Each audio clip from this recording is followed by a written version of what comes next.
kenapa kok Andre memilih gitu ya topik-topik YouTube yang kok hot begitu ya. Terakhir kok dengarnya hot banget gitu. Kadang-kadang mimbar itu nggak ada relasinya sama sosial media. Kadang-kadang mimbar gereja itu kayak ngomongin sesuatu yang di awan-awan terus gitu. Kadang-kadang orang Kristen kalau jarang bertanya akan apa sih kehendak Tuhan, bertanya apa sih sebenarnya kebenarannya apa. Wah, itu kan ada waktu awal-awal, waktu ini menjadi sesuatu yang belum biasa. Ada sebagian tokoh-tokoh di gereja itu risau.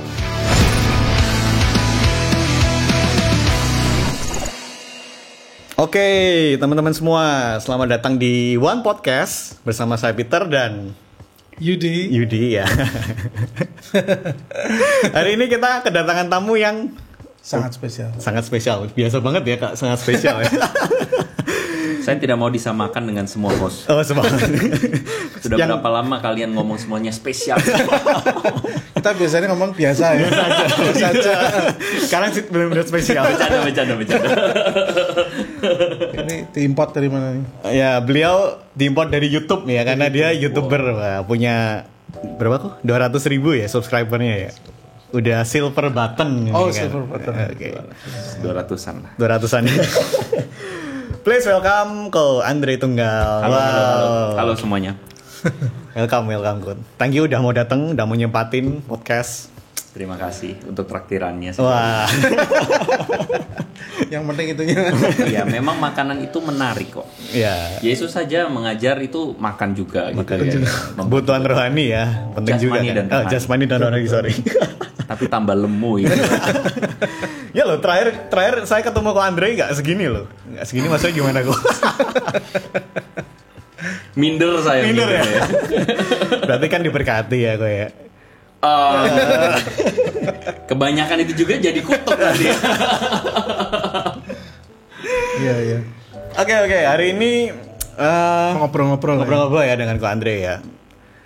Kita langsung tembak ini Ko Andre ini ya, yang sesuai spesialisasinya Ko Andre ini. Kenapa kok memilih itu kok? Ngeri ya langsung. Kenapa kok memilih apa? Memilih apa kan? Memilih apa? Memilih YouTube-nya kenapa kok gitu? Oh, memilih YouTube. Kenapa kok? Iya, ini banyak orang pasti ngeri sedap ini. Iya, maksudnya seringkali kalau misalnya orang tahu ya, wih kok Andre ini ternyata YouTuber gitu kan. Pasti buka, lu kok gini? Karena kan pemikiran teman-teman pada umumnya terhadap seorang hamba Tuhan atau seorang mungkin katakanlah pendeta, penginjil itu kan orang yang pasti pembawanya kalem-kalem. Ya. Padahal saya udah kalem. Oh. Berusaha kalem tapi. Iya, kalem-kalem. Pembawa damai gitu ya. Pembawa damai, terus kontennya yang slow-slow saja gitu ya. Tapi kita memang mesti mengakui bahwa dunia kita ini adalah dunia yang sifatnya tuh pertempuran ide. Oke. For sure, jangan salah yang ngomong pertempuran ya. Maksudnya pertempuran ide itu maksudnya kita berada dalam ketegangan. Dunia ini selalu berada dalam ketegangan. Dimana kalau kita mau bilang mau soft saja pun sebenarnya kita melawan dunia kan? Yes. Kita bilang soft sajalah, jadi membawa berita Injil yang soft saja. Loh iya, ketika kita ngomong soft itu artinya misalnya mengampuni, dunia kan meminta kita misalnya membalas kejahatan dengan kejahatan. Yes. Tapi kita mengatakan mari kita membalas kejahatan dengan kebaikan. Itu pun pertempuran ide bukan? Yeah. Jadi pertempuran ide itu sesuatu yang tidak bisa dihindarkan. Jadi ceritanya adalah kenapa kok Andre memilih gitu ya topik-topik YouTube yang kok hot begitu ya. Terakhir kok dengarnya hot banget gitu.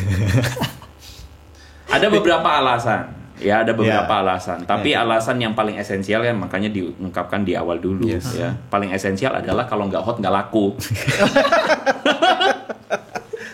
Trik marketing benar ya? Iya, enggak lah. Viral ya. Iya, kita enggak hanya sekadar yang penting hot aja, bukan. Tapi maksudnya sesuatu yang sifatnya kontroversial itu tuh kita harus begini. sesuatu yang sifatnya kontroversial itu tidak boleh dibiarkan hanya sekadar jadi bola liar. Kita harus, atau lebih tepatnya Tuhan itu harus hadir di dalam segala hal, termasuk di tengah-tengah isu yang membingungkan. Kalau bahasa anak zaman now, membagongkan. Ya. Jadi seringkali itu kita tuh lupa bahwa anak-anak muda atau kita ini kan seringkali kan pasti ada di sosial media. Betul. Kita tuh di tengah-tengah berbagai macam ide, informasi yang dikasih ke kita, begitu. Kadang-kadang mimbar itu nggak ada relasinya sama sosial media. Kadang-kadang mimbar gereja itu kayak ngomongin sesuatu yang di awan-awan terus gitu. Kadang-kadang. Seringnya nggak relate. Jadi relate, ya. coba bayangin ya, mungkin ya gue berharap yang nonton anak muda ya. Kita ngerasa lah ya, kadang-kadang kan tema-temanya kan enggak mendarat itu. Iya, enggak mendarat, enggak relate gitu loh, enggak relate. Jadi kayak kita duduk terus kemudian tadi korbannya apa? Ya kebaikan. Ya udah kebaikan aja terus dari dulu sampai sekarang kan begitu kan. Tapi apa gitu? Apa yang spesifik gitu?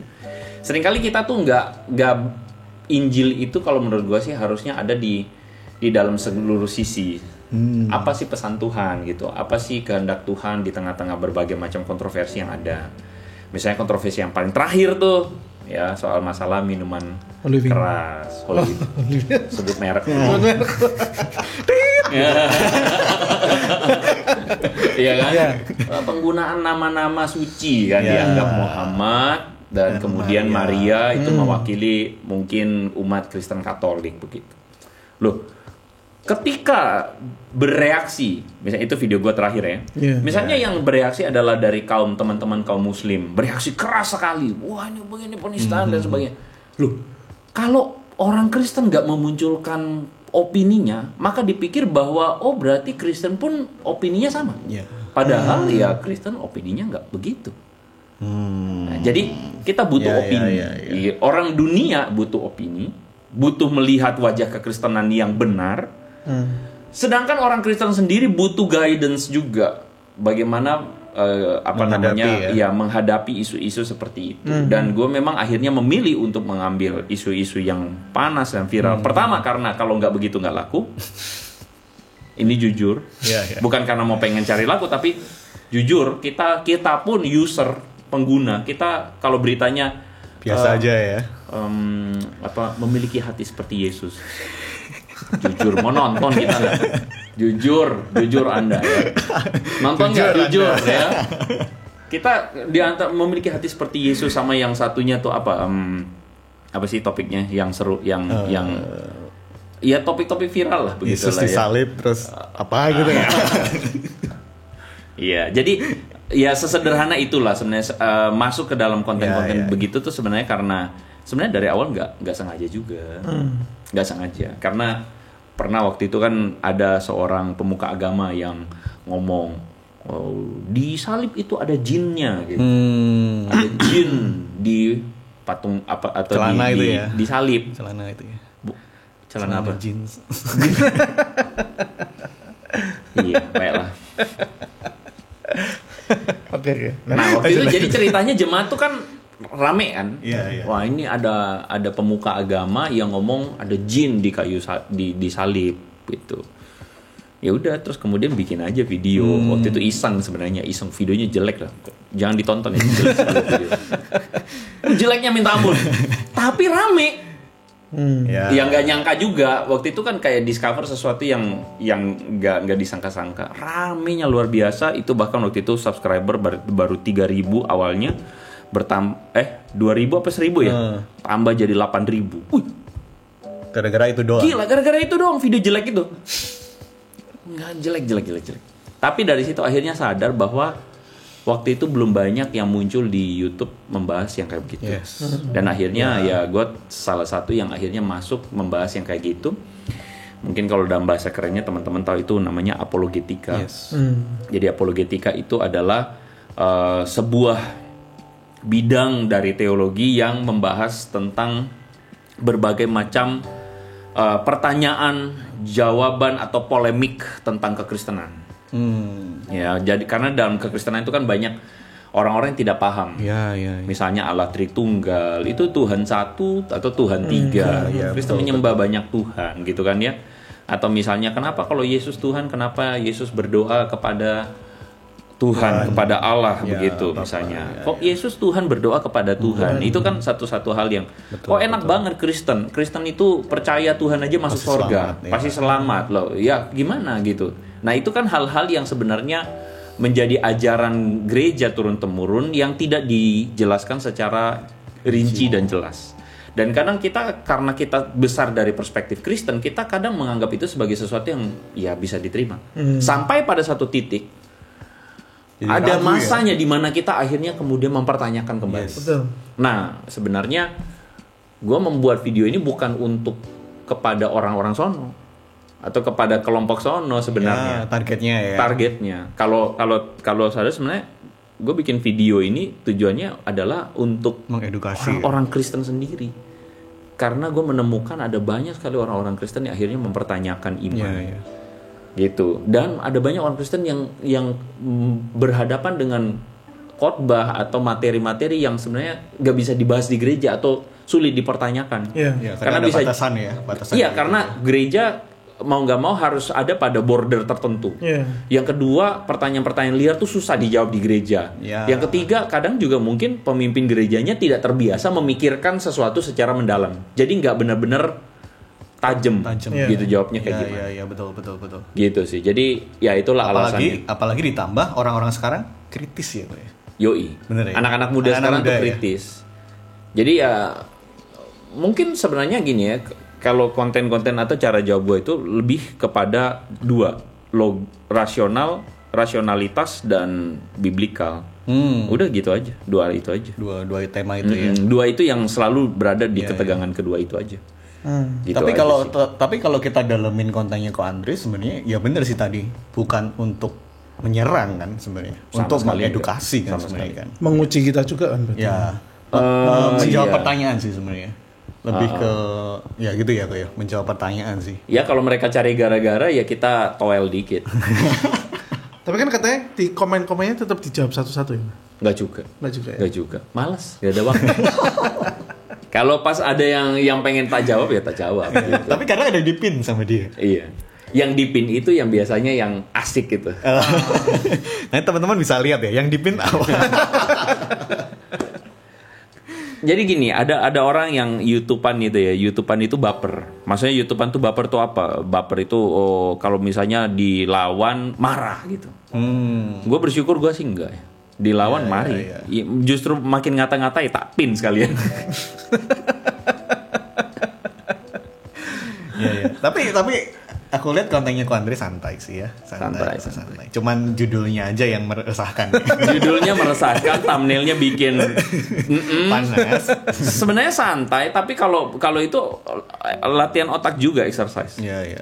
Karena gue juga yakin bahwa gini, kita tuh mau bikin santai, mau bikin simple juga ya sebisa mungkin, tapi pada akhirnya ada hal-hal yang nggak bisa simple.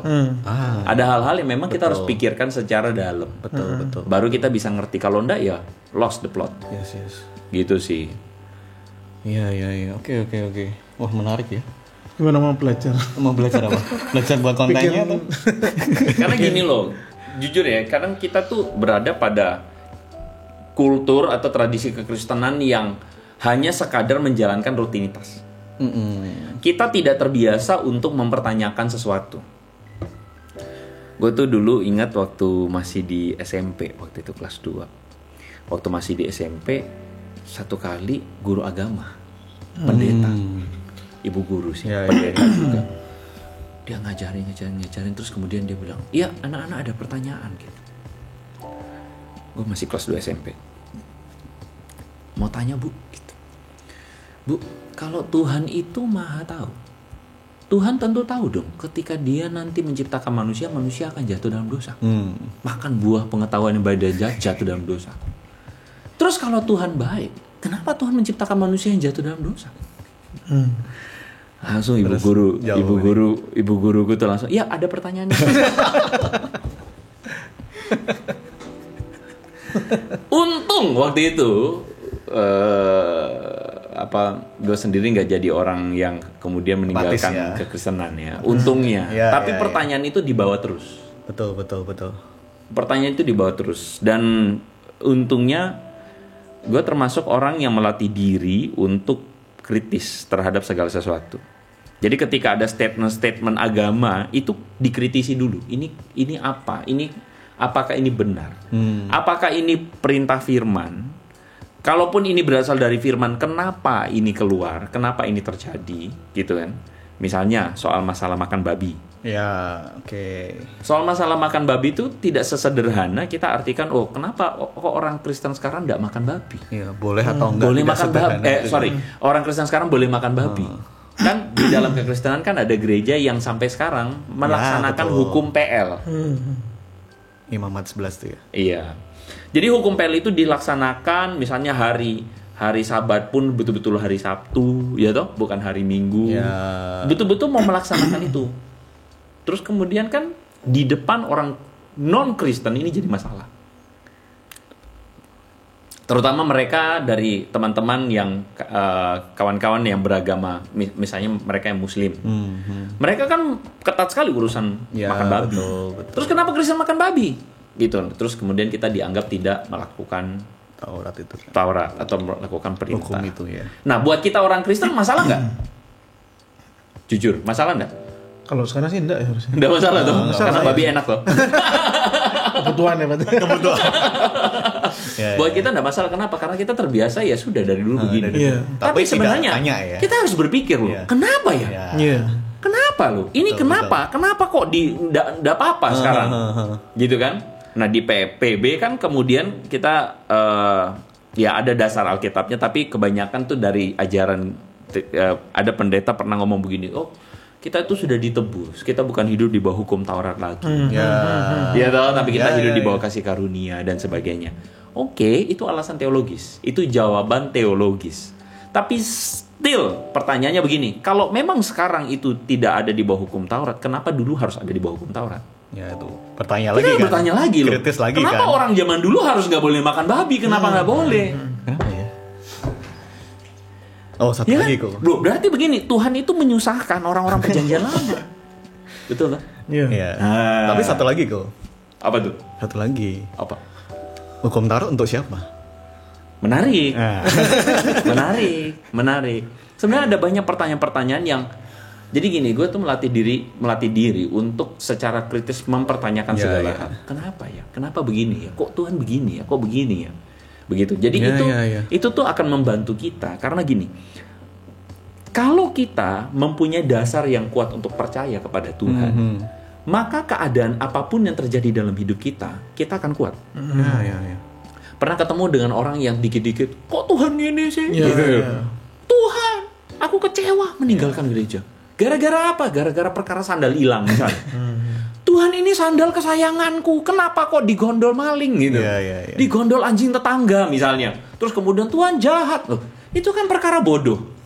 Tapi bagi sebagian orang itu real. Karena apa? Karena memang secara mentalitas dia punya pemikiran bahwa Tuhan baik. Kalau Tuhan baik maka hal yang seperti ini tidak harus terjadi pada hidup saya. Betul. Berarti yang salah apanya? Yang salah pemahamannya. Pemahaman itulah yang sebenarnya kita tuh harus punya pemahaman yang kuat, alasan kuat untuk percaya. Jadi ketika misalnya ada satu hal dalam hidup kita di mana kita mengasihi Tuhan, melayani Tuhan, tapi misal kita melayani Tuhan, terus kemudian kita menikah, anak kita misalnya lahir, mohon maaf misalnya Down syndrome atau mungkin keguguran. Loh Tuhan, aku tuh sudah melayani Engkau dengan sungguh loh. Kenapa anakku begini? Kepercayaan kita kepada Tuhan kalau itu kuat, bukan soal imannya yang kuat ya, tapi cara kita memahami bahwa hidup tidak harus selalu baik buat saya. Saya percaya kepada Tuhan yang punya rencana yang besar dan saya tidak meragukan Dia. Jadi ketika hal buruk terjadi dalam hidup saya, kita bisa melewati hal buruk itu dengan sebuah pemikiran atau dengan sebuah cara pandang yang benar, bahwa hal buruk itu bukan ending. Betul. Nah, iman atau pemahaman yang kuat itu dibutuhkan untuk kita menjalani hidup dengan benar. Jadi gue percaya bahwa kekristenan itu tidak boleh menjadi kekristenan yang hanya sekadar datang ke gereja, Dengar firman pulang. Terus firmannya apa? Wis lupa. Lupa setelah makan garang asem. Lupa semua. Garang asem. Tadi makan garang asem. Jangan bocor-bocorin. Jangan ya. Karena babi bukan. Ups, babi. Haram. Iya. Tapi justru ketika kita banyak mempertanyakan tentang iman itu, justru kalau kita mendapatkan kita akan semakin kuat kan kok. Bener Sure. Ya, benar ya. Sure. Kita akan semakin kuat. Tapi maksudnya gini, pemahaman orang kan subjektivitas ya tinggi, maksudnya tingkat pemahaman orang beda-beda. Kadang-kadang tuh orang dengan semakin krisis kadang-kadang juga ada yang enggak ngerti juga tapi makin bingung. Semakin Jadi kan maksudnya penyampaian terlalu bulet.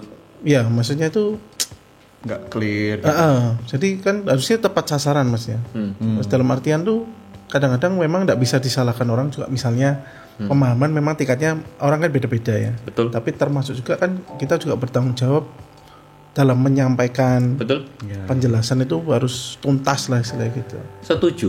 Setuju. Benar bahwa setiap orang itu punya pemahaman yang berbeda-beda, tingkat kemampuan untuk menyerap yang berbeda-beda. Tetapi kurasa setiap orang punya tanggung jawab untuk mencari. That's it. Ya, betul. Hanya karena aduh pusing aku enggak mau tahu. Ya itu terserah kamu ya, gitu. Tapi gini, kamu punya tanggung jawab untuk mencari. Kamu punya tanggung jawab untuk sampai pada titik mana engkau memutuskan untuk percaya. Begini maksudnya. Kita itu misalnya ya, ini Ko Yudi udah menikah, ya. Kapan Ko Yudi memutuskan untuk menikah sama istri? Pada titik apa Ko Yudi percaya bahwa dia ini istriku, dia ini adalah seorang yang layak jadi istriku? Atau seorang perempuan, pada titik apa dia memutuskan dia ini bisa jadi suamiku? Pada titik apa? Kan enggak pada modal aku cinta padamu, enggak gitu. Ya kan? Enggak pada satu KKR, aku cinta padamu, langsung memutuskan jadi suami istri. Kan enggak gitu. Harus ada satu level pengenalan tertentu yang membuat orang tuh akhirnya yakin, oh iya, kamu tuh bisa jadi suami buatku, bisa jadi seorang pemimpin, atau kamu tuh bisa jadi penolong buatku, kan gitu. Nah, level pengenalan itulah yang harus kita cari. Mencari alasan yang mendasar kenapa saya percaya kepada Tuhan. Mencari alasan mendasar kenapa saya percaya pada Yesus. Karena menurutku konyol dan sia-sia kalau kita mau pilih agama apa, wes pilih agama ini wes. Wah, itu konyol sih. Itu konyol. Tidak ada dasar ya. Iya, tidak ada dasar loh. Kenapa? Iya karena enak. Karena enak apa? Aturannya tidak banyak. Loh itu kacau gitu. Itu kacau. Itu jadi loh. Ini pilih agama hanya karena preferensi selera. Wah, ya terserah sih ya. Tapi kalau selera mendasari pemilihan perjalanan hidupmu, wah celaka. Iya. Berarti kan kuncinya kita sebagai orang Kristen kan harus aktif, harus mencari dan harus berarti maksudnya tuh punya pemikiran bahwa kita terus harus meningkatkan ini pemahaman kan. Sama misalnya ya, kalau misalnya kita tuh cinta sama pasangan, kita tuh kayak pasti mau tanya dia, kamu tuh gimana sukanya sih apa? gitu. Kamu sukanya apa? Atau kok begini sih, kok begitu sih, ya kok kita mau selalu tanya, bahkan yang enggak perlu ditanya pun kita tanya. Orang Kristen kalau jarang bertanya akan apa sih kehendak Tuhan, bertanya apa sih sebenarnya kebenarannya apa, wah itu tanda tanya. Benar-benar cinta tanda gitu ya. Iya, bertanda tanya. Kamu itu sebenarnya menjadikan kekristenan itu sebagai apa? Begitu. Atau cuman KTP. Iya, KTP bisa jadi. Atau cuman ritual gitu kan. Iya udah pokoknya minggu lah ke gereja. Makanya gitu. kalau kadang-kadang tuh kita sedihnya tuh kadang-kadang di satu gereja remaja umur segini siap untuk dibaptis, ikut katekisasi, nah itu kan kayak formalitas.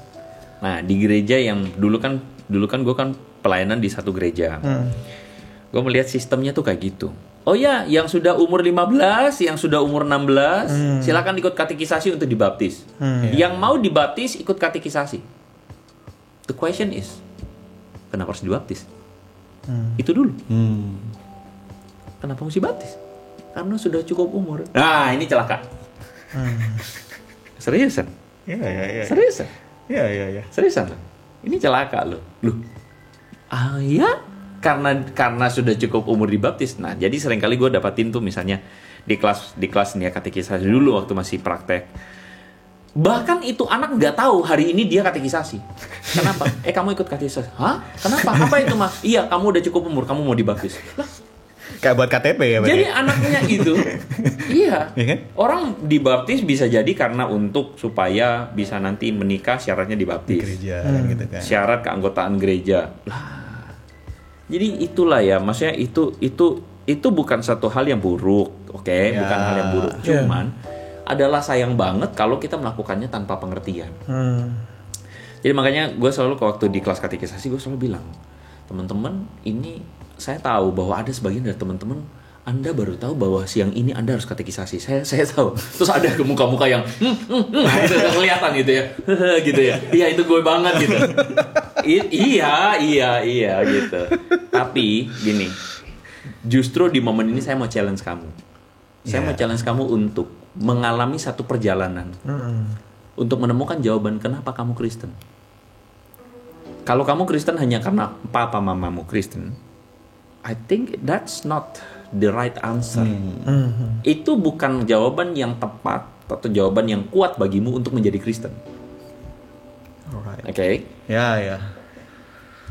Di sini saya akan men-challenge kamu untuk mengalami satu perjalanan untuk mempertanyakan imanmu, mempertanyakan siapa itu Tuhan, apakah ada Tuhan, apakah Yesus itu layak dipercaya.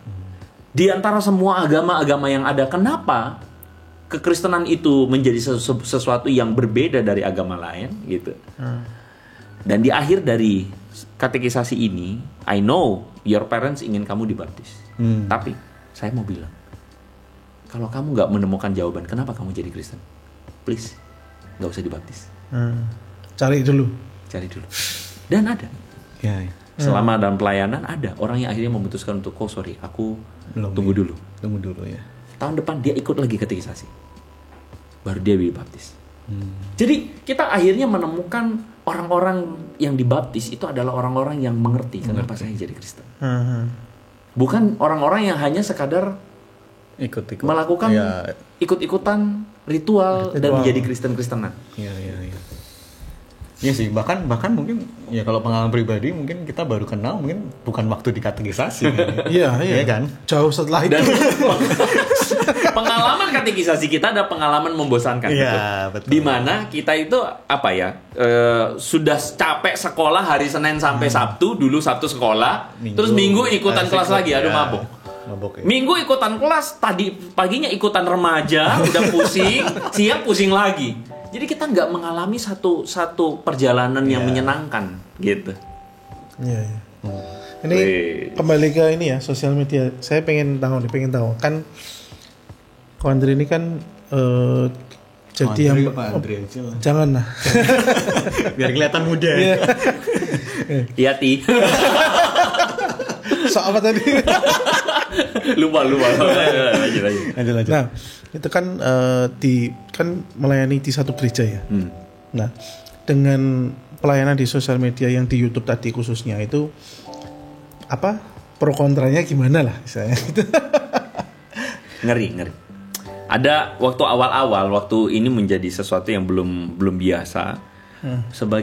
Ada sebagian tokoh-tokoh di gereja itu risau. Risau bahwa jangan-jangan gereja kita nanti akan kenapa-napa. Karena kita tahu bahwa ada satu masa di mana radikalisme atas nama agama itu menjadi begitu kuat. Ya, kelompok-kelompok yang bisa mengatasnamakan agama bisa dengan leluasa melakukan aksinya, gitu kan ya. Itu ada masa itu. Dan kita tahu sebenarnya masa itu tidak serta-merta hanya itu saja, karena itu bagian dari politisasi agama yang memang sengaja dipiara untuk kepentingan politik, dan kita harus akui kita kena korbannya, kita jadi korbannya. Tapi whatsoever, ada masa itu, ada masa di mana pemimpin-pemimpin atau orang-orang tertentu risau ya. Dan kemudian dipanggil lah si Andre Tunggal itu. Lalu ditanyain, ngobrol. Sebenarnya kerisauan mereka ada alasan. ngerti lah. Oh iya. Ya. Tapi gini, gue waktu itu bilang, boleh dicek di seluruh konten. Saya tidak pernah menghina. Saya tidak pernah istilahnya tuh menghina, menjelekkan, menista apalagi, sama sekali enggak. Saya cuma melakukan misi untuk menjelaskan. Karena tidak ada orang yang menjelaskan. Semua orang takut waktu itu. Tidak ada yang berani untuk menjelaskan dan kita terus menerus dalam perspektif gue waktu itu. Kita terus menerus kehilangan generasi muda karena kekristenan tidak tampil sebagai kekristenan yang intelektual.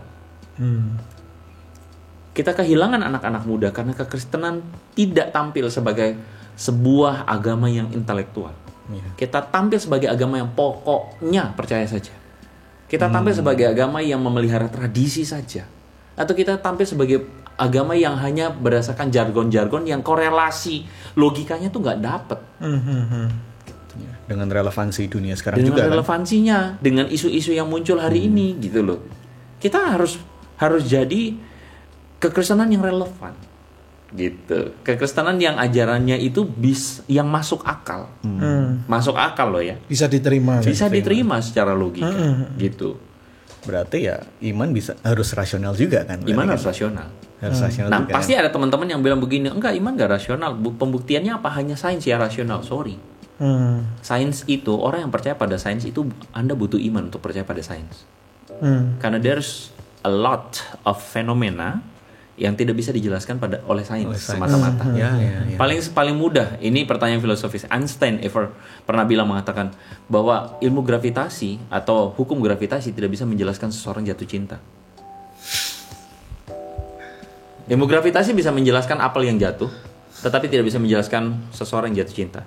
Memang benar, ini namanya retorika. Lah iyalah, masa menjelaskan jatuh cinta.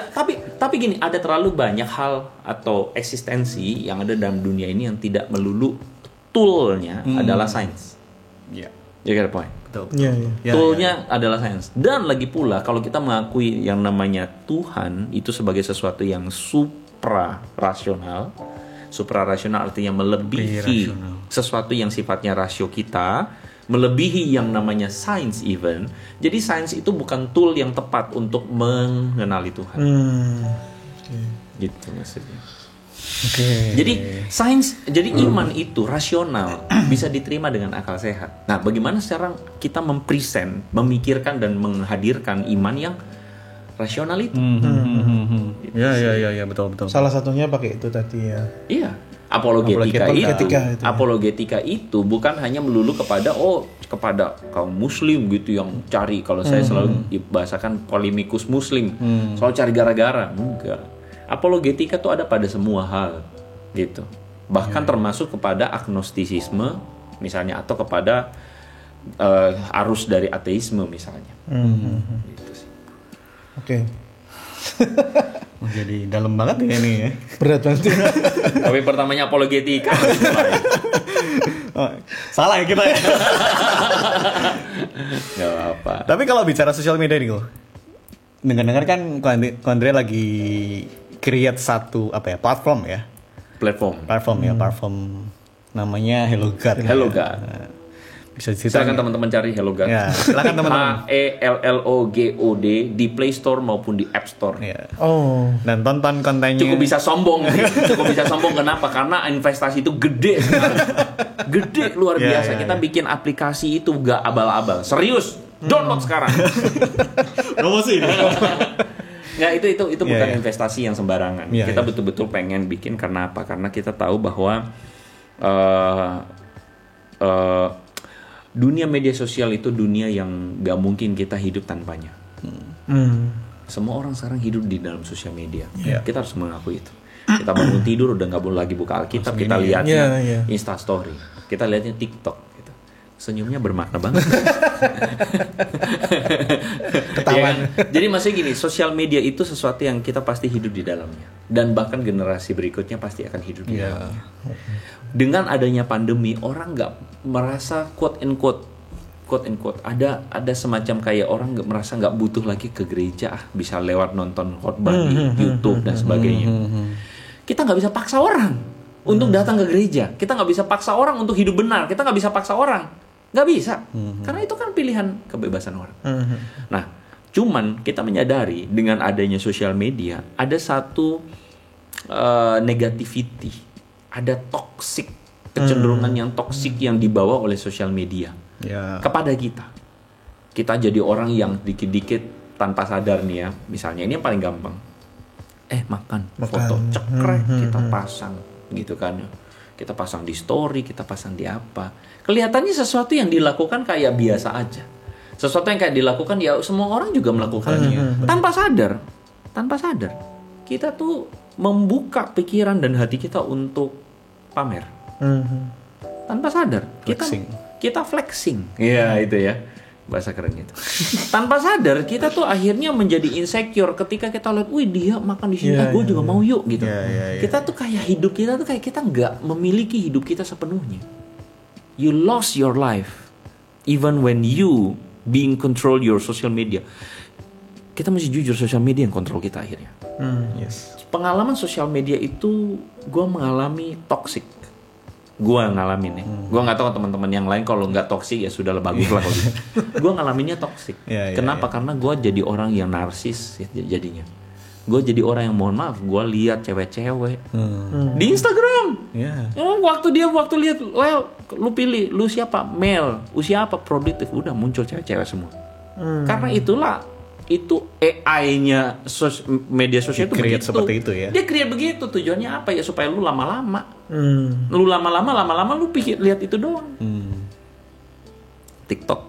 Gue waktu pernah satu kali lihat TikTok, terus gue tertarik dengan satu Ragil Mahendra, tau nggak? Nggak tahu. Deddy Corbuzier pernah sekali videonya di take down gara-gara undang pasangan gay. Pernah tahu? Namanya tahu, Ragil. Tahu. Itu sebelum Deddy udah ini, gue udah tahu Ragil itu. Gue lihat kan, seru apa nih? Gue lihat, terus gue lihat lagi videonya. Dalam 2-3 video setelah itu gue matiin TikTok, selesai. Berikutnya TikTok gue isinya FYP-nya itu semua. Pasangan gay semua. Ketawa semua ini. Isinya gay semua. Iya. That's the way social media works. Iya. Social media itu membuat kita tuh quote and quote mengisi apa yang kita senang. Dan somehow kita mesti jujur, kadang-kadang apa yang kita senang itu bisa membawa kita jauh dari Tuhan. Jujur. Bisa cenderung membawa kita jauh. Karena apa? Karena dia cuma kasih makan kesenangan kita. Gitu. Syukur kalau sosial media kita isinya misalnya hal-hal yang positif. Berita atau apa gitu. Tapi kadang-kadang kita mesti ngakuin hal-hal yang kita senang itu masuk terus. Dan itu jadi pintu masuk untuk yang lain. Gue akhirnya sadar tuh, gila, ini toksik nih. Gue akhirnya memutuskan untuk berhenti dari satu sosial media tertentu. Tapi dari situ gue sadar, orang butuh pengalaman sosial media yang positif yang baik. Dan kenapa tidak ada? That's why Hello God muncul. Hello God muncul karena kita pengen kasih konten yang baik. Entertaining. Betul. Happy, bikin lu seneng. Tapi senengnya positif. Bikin lu dapat wawasan baru. Bikin lu ketika lu sedang galau, ketika lu sedang sakit, maksudnya ketika lu sedang mengalami down mental gitu down, mental nih, lu dapat sesuatu yang lu dapat suara Tuhan lewat sosial media. Gitu. Kita pengen ciptakan itu. Itu ya istilahnya melawan download melawan dunia ya. Melawan dunia. Ya, kita tahu. In fact, pada akhirnya kita tahu bahwa kita selalu tidak akan pernah quote and quote menang. Bisa. Menang itu dalam arti di mana kita akan jadi lebih dipilih daripada dunia. Itu muluk-muluk. Tapi setidaknya kita bisa melakukannya sekecil apapun. Oke. Capek langsung. Capek loh, dengerin capek. langsung lapar. Oke, boleh jadi. Makan apa? Yang tadi itu kok. Oke, ini udah 40 cukup menit. Kompleks ya? 40 menit. Kita sudahi aja ya dulu ya. Ya udah. Oke, thank you teman-teman sudah nonton podcast One Podcast ya. Teman-teman pasti banyak dapat insight. Banyak terberkati juga dengan podcast ini. Dan thank you Ko Andre udah datang. Sama-sama. Thank you. thank you. Oke, goodbye. Bye-bye teman-teman. Bye. God bless. Bye-bye. God bless.